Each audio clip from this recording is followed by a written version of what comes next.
All right, so this is presentation 2 in Unit 3, and this one we're looking at mainly the Byzantine Empire and then also the rise of Russia. All right, so the beginning of the Byzantine Empire. The Byzantine Empire is the eastern half of the Roman Empire. So when Rome fell, it was just the western half that fell. The eastern half stayed together.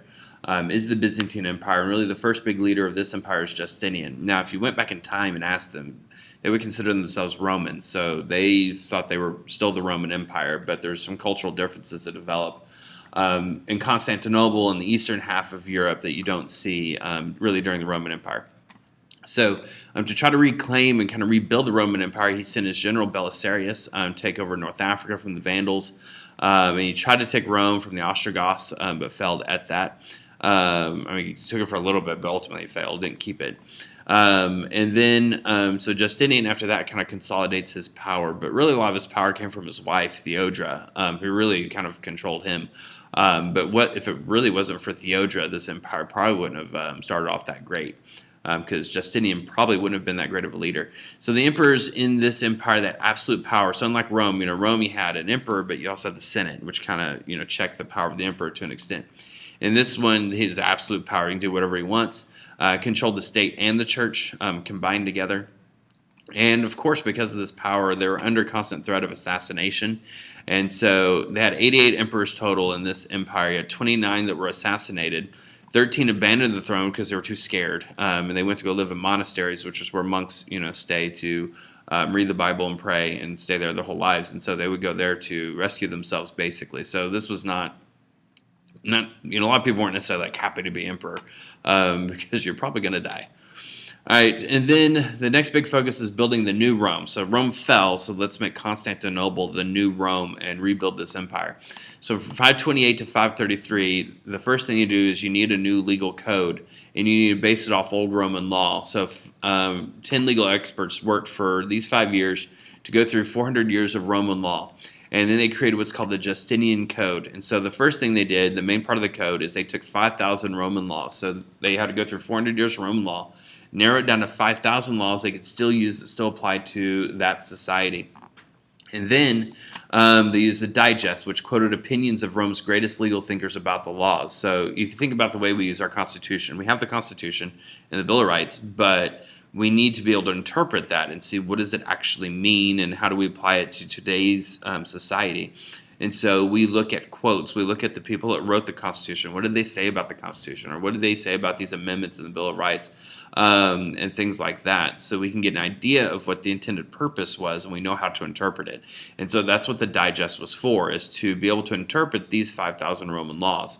So think of the code as basically their Constitution. The Digest is the information from the people that wrote it to be able to figure out and interpret how to use it. Then the Institutes is the textbook. If you're going to become a lawyer, basically, in the Byzantine Empire, you studied the Institutes.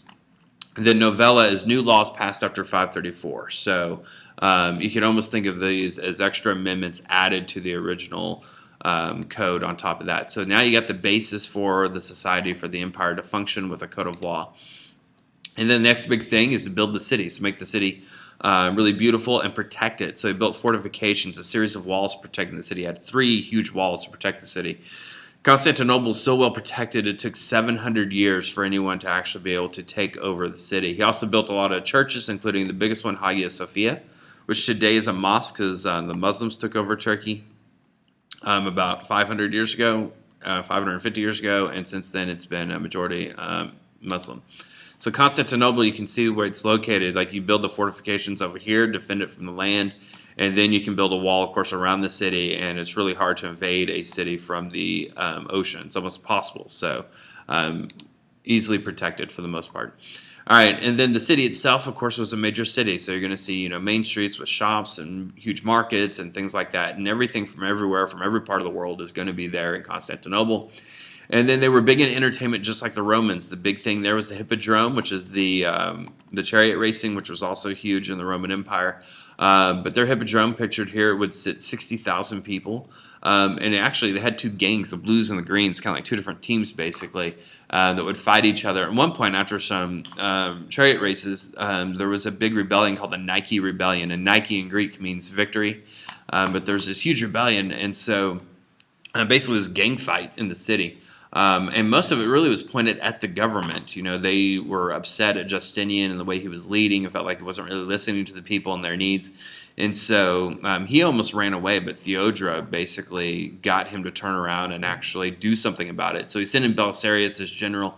His general killed 30,000 people and put down the rebellion. So that shut him up pretty quick, some of them permanently. All right, and then Justinian dies, and after this, you have a lot of issues. You got, again, the street riots return, religious quarrels, and then foreign dangers come in. But your first big problem, the biggest one, is the plague, the Black Death. Now, when we talk about the Black Death in history, usually we're talking about the big breakout in 1347 to 1351.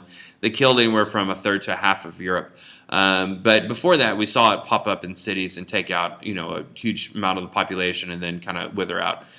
So this one in Constantinople killed about 10,000 people a day. Basically what it does, your lymph nodes swell up around your neck, your armpit, your groin to about the size of an orange. And then you get really high fever, your organs you get intense pain in your internal organs. Your lungs start filling up with blood. You start coughing and sneezing up blood. And then you die after about 3 days. It's highly contagious and it's absolutely horrible to go through. So you have that happening, which imagine how hard it is to defend the city and to fight when you have 10,000 people dying a day. And you have other people that are sick and things of that sort, so you try fighting. And then the next, of course, is being attacked. And like I said, it took about 700 years for them to finally fall to the Ottoman Turks in 1453, which the Ottoman Turks were Muslims. All right, so as far as how they dealt with their enemies, especially, the invaders, first one's bribery. So you just pay them off, things like that. They're going to leave you alone. Then diplomacy, so trade with some of them. Political marriages, and so marry off to different empires, different kingdoms around to try to make alliances. And then Heraclius, one of the main generals, he set up the empire into military districts with generals over each one. To better administer and defend the empire. So that's how they stayed around for as long as they did. All right, so anyways, with the church getting divided here, this is a huge event.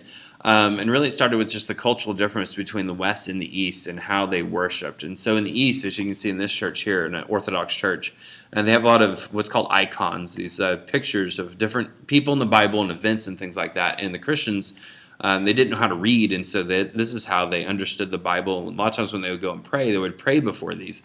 Well, Emperor Leo III thought this was worshiping a graven image, so breaking one of the Ten Commandments, like worshiping an idol. So he sent in people called the iconoclasts to break into the churches and tear all these pictures down. And for your peasants, this was really made them angry because this is how they connected with God. And so the Pope, he stepped in. Remember, the Pope is the head of the Catholic Church. He steps in and says, no, it's fine. They can do that. They're not worshiping the icon. They're worshiping God. And then it got to the point where the Pope excommunicated the emperor. And this is a huge theme in the Middle Ages, the fight between the Pope and the emperors, the different kings and things like that. And so excommunication is being kicked out of the church. And the Catholic Church at this time, they didn't allow people to read the Bible. And most people couldn't read anyways. And so they actually started changing the teachings of Christianity to give the Pope more control. That wasn't rooted in anything from original Christianity. So they started saying that if you were excommunicated, then you were going to hell. So basically the Pope is damning Leo III to hell for this. And so now the emperor is going to come back to the Pope and have to beg for forgiveness or just take a gamble and hope that he's not actually being damned to hell. So anyways, this fight goes on for 100 years. Eventually, icons are restored. And then this separation just between the Catholic Church in the West and the Eastern Church begins to grow. And there's other things they begin to disagree over. Finally, get to the schism of 1054. And this is the official split between the Catholic Church and the Eastern Orthodox Church. So still today, Eastern Orthodox churches in Greece, large parts of Eastern Europe, and Russia. That's all Eastern Orthodox, all because of this. And then Western Europe today is a mixture of Catholicism and then also the Protestant churches like Baptist and Methodist and things like that. But we'll get into Protestantism later. All right, so then the Orthodox missionaries in Eastern Europe, they create the Cyrillic alphabet and translate the Bible and that for the Slavic people that live in Eastern Europe. And this becomes the basis for the languages spoken in Eastern Europe today. So that was a huge step for them there. All right, and then we move a little bit north. So we go north of the Byzantine Empire into Eastern Europe, so like present-day Ukraine and Romania, and then Western Russia. So the Slavic people, they lived in the forest area north of the Black Sea. And then the Vikings came in from the north, from Scandinavia, and invaded and enslaved the Slavs. This is actually where we get our word slave from, is from Slav. And so they enslaved the Slavs and built the first Russian city, Novgorod. So Russia was started basically by the Vikings. And that's actually where the name comes from, is from the Vikings, because they call themselves the Rus, is what they referred themselves to. So they were the nobles, the boyars. You do need to know that key term. The boyars are nobles in Russia. So a couple other Russian cities grow. Kiev, which is present-day Ukraine, they convert to Orthodox Christianity. So now the Orthodox Church is spreading north towards Russia. And then, so she converted, and then Vladimir, her grandson, he actually researched Islam, Catholicism, and the Eastern Orthodox Church. He decided to go with the Orthodox Church, made it the official religion, forced everyone to be baptized. And he converted to that church simply because they have pretty buildings, and he wanted Kiev to have pretty churches. And then Kiev begins to decline. So, it didn't last really that long as far as a big power, 100 years or so. Vladimir the Wise took over. He made alliances with Western Europe, trying to help get them more trade connections, basically. So he really focused on business, created a legal code that was mainly focused on business and trade. He also really built up Kiev. There was over 400 churches there, a huge library, things like that. So it was looking good, and then he died, and he divided it among his sons, and then that's when it falls apart.